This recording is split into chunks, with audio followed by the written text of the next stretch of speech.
분석 같은 잘 하셨는데 계속 제가 말을 반복되지만 그 116페이지에 피의자 방지법 통합에 대한 그런 여기 많이 분석을 하셨잖아요. 그래서 스토킹 문의돼서 법안이 우리가 말하는 스토킹 방지법이 만들어졌고 그 다음에 이제 그 법 위에 이런 문제가 났더라. 그러면 결국 법을 고쳐야 되잖아요. 어떤 문제가 계속 이런 문제지 그 법을 되게 싫습니다. 그러니까 저희가 그 스토킹 처벌법 개정안을 제시를 했는데 여성폭력 방지법안은 사실 저의 올해 과제입니다. 네네. 왜냐하면 이 부분은 여러 법률을 통합해야 되는 과제여가지고요. 스토킹 방지법 이런 문제에서 이걸 바꾸자는 그 안을 제시했어요? 그 방향만 제시를 했고 그 법안은 올해 연구를 통해서 나올 예정입니다.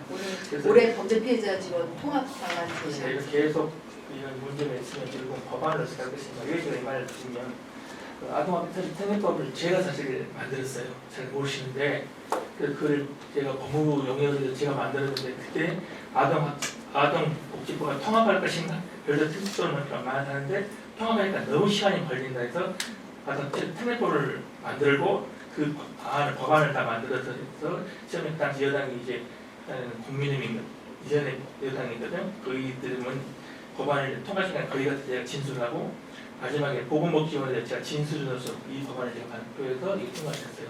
그래서 계속 우리 연구원도 그 의원들이 요구하는 그때 이제 정부 입법을 하면 되는데 정부 입법은 시간이 걸립니다. 대부분 의원 입법을 걸립니다. 정부 법안을 만들더라도 의원에게 던져줘요. 의원은 자기 업체가 되잖아요. 그래서 제가 말씀드린 것처럼 어떤 법안을 만들고 이 법안에 대해서 의원들에게 주면 되게 좋아합니다. 자기 업체가 되고 그래서 정부를 해서 이 돈을 다 지원을 해줘요. 아까 우리 윤정국 박사님 같은 경우도 참 좋은 거잖아요. 이런 걸 새로운 걸 만들면 우리가 국회를 접촉해서 국회의원 이런 주제를 하자면 대부분 법안이 있느냐고 물어봅니다.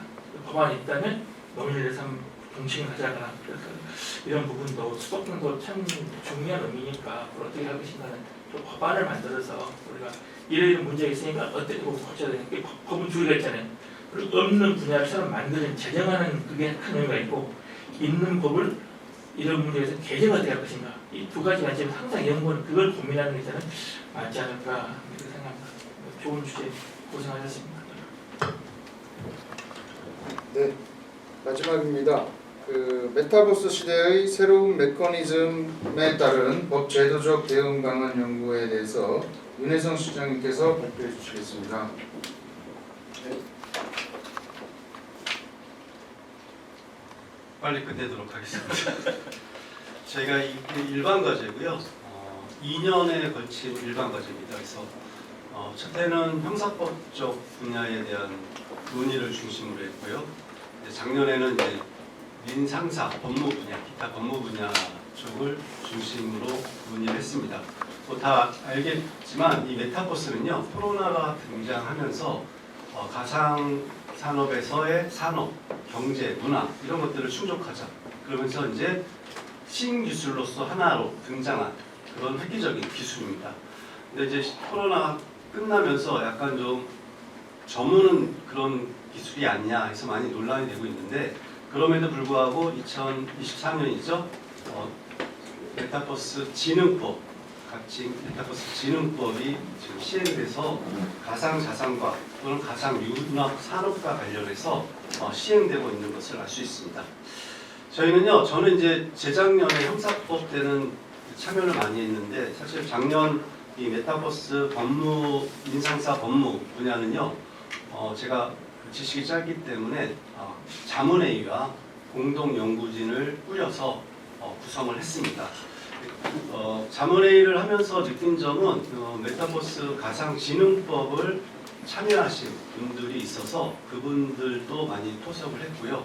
그 다음에 이제 메타버스 분야가 워낙 광범위하고 신기술이다 보니까는 게임 영역, 행정법, 저작권, 민상사 등 다양한 분야의 전문가들을 만나서 이를 바탕으로 연구를 수행했고요. 아울러 1년차 때 저희가 이제 전문가들을 대상으로 전문가 인식 조사를 했었는데요.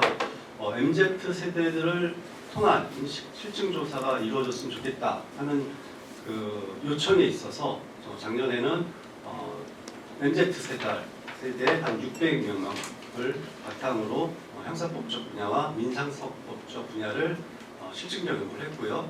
아울러 이제 전문가들도 통해서 전문가들을 통한 신층 연구를 통해서 실정 조사를 진행했었습니다. 그래서 연구 필요성은요, 아까 코로나가 등장하면서 새로운 신기술이자 산업, 문화, 더군다나 이제 그 외국 같은 경우에는요, 이런 그 가상 공간을 이용한 신기술을 접목해서 많은 그 경제적인 효과를 또 창출하고 있었습니다. 대표적인 게 이제 호주에는 그 유명 대학교, 공과대학들이 이런 새로운 산업에 투자를 하고 연구를 하고 있는 것을 알 수가 있었습니다. 그래서 이제 민법에서는요, 상속, 특히 이제 재산권과의 분쟁 문제가 많이 커지고 있었고요. 그 다음에 이용자 간의 자산 거래, 그리고 NFT죠, 가상화폐, 이것을 어떻게 하느냐에 대한 논의가 집중적으로 이루어지고 있었습니다. 그래서 많은 전문가들 또 실무자들과의 자문회의를 통해서 핵심적인 쟁점, 최근 이슈화되는 쟁점들을 추출해서 이것을 중점적으로 연구를 수행했고요. 한 가지 다행스러운 것은 저희가 이제 공동연구 자문회의를 진행하는 과정에서 이 메타버스의 소관 부처가 특이하게도 두 군데입니다. 과기부와 문화부. 근데 이제 문화부, 과기부들과 자문회의를 하면서 과기부의 지금도 이름이 생각나는데 신재우 사무관님이 자문을 해주셨고요. 이분이 저희 보고서를 1년, 2년 다 심사위원으로 참여를 하셨고요. 1년차 때 형사법적 보고서가 나오고 과기부 쪽에 전달을 하니까 그걸 바탕으로 법안 만드는데 많은 도움을 줬다 해서 굉장히 좋았는데 기각평가 때 사용을 못했습니다. 왜냐하면 객관적인 그런 메인이나 이런 것들을 좀 동반을 했었어야 되는데 전화상으로만 했기 때문에 좀 아쉬운 점이 있었습니다. 그래서 이런 것들을 바탕으로 저희는 그 현재 시행되고 있는 메타버스 진흥법이죠. 이거에 대한 문제점과 개선 방안을 도출했고요. 그 다음에 저희가 1년차 때의 그 메타버스에 대한 정의 부분을 다시금 법이 시행됨에 따라서 재정립을 했습니다. 그래서 그런 부분도 참고를 해주셨으면 좋겠습니다. 그래서 주요 내용은 다음과 같습니다. 메타버스 산업진흥법이 통과됨에 따라서 그에 대한 문제점과 개선 방안을 각 영역별로 집재법, 행정법, 민상사 또는 그 행정법, 지재법적인 측면에서 다 검토를 했고요. 특히 민사법적 부분에서는 디지털 자산의 재산권 분쟁, 그 다음에 메타버스 플랫폼에 있어서의 사법적 책임에 대한 분석을 집중적으로 논의를 했고요. 그 다음에 아울러 가상자산의 법적 지위와 상속 문제가 굉장히 이슈화되고 있었습니다. 그래서 그런 부분을 공동연구를 통해서 잘 정리를 했습니다. 또한 상사법적 분야에서는 저희 내부자의 이보미 박사가 상사법 전공인데요. 와서 주주총회라든가 임직 운영사 및 임직원의 책임 소재를 분석하였고요. 그다음에 이용자의 불법 행위 이런 것들을 집중적으로 분석 또는 대안을 제시했고요. 아울러서 이제 역시 가상자산의 이용자 보호 방안을 심도 있게 다루었습니다. 그다음 이제 메타버스 내에서 이제 주주총회 활용 방안 이런 것들도 최초로 저희가 정리를 했습니다.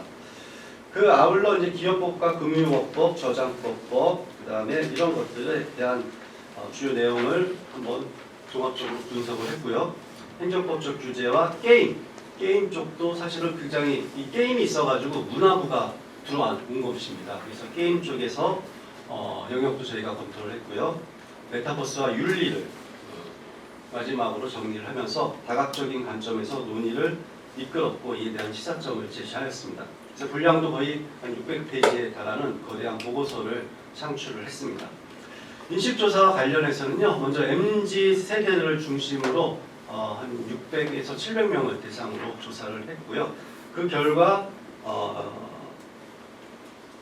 형사법적인 문제에 있어서는요, 제일 문제가 되는 게 메타버스를 이용한 성착취물 제작, 그 다음에 음란 메시지 전송, 협박 순으로 나타났고요.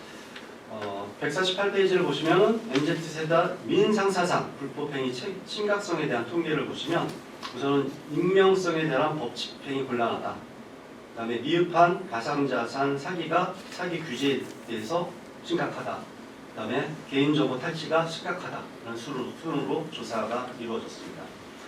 전문가에 대한 메타버스 형사법제 책임 심각성에 대한 기술 통계를 보면 첫 번째가 역시 성착취물 제작이 문제가 됐었고요. 두 번째가 문란 메시지 전송, 그 다음에 협박이라든가 아바타 유사 강간 순으로 문제가 심각하다는 것을 알 수가 있었습니다. 그 다음에 민상사 분야의 전문가의 그 심층 면접을 통해서는요, 우선 개인정보 탈취 문제가 가장 심각하다는 조사가 있었고요. 다음에 미흡한 가상자산 사기 규제, 그다음에 익명성에 따른 법 집행이 곤란하다는 의견들이 있었습니다.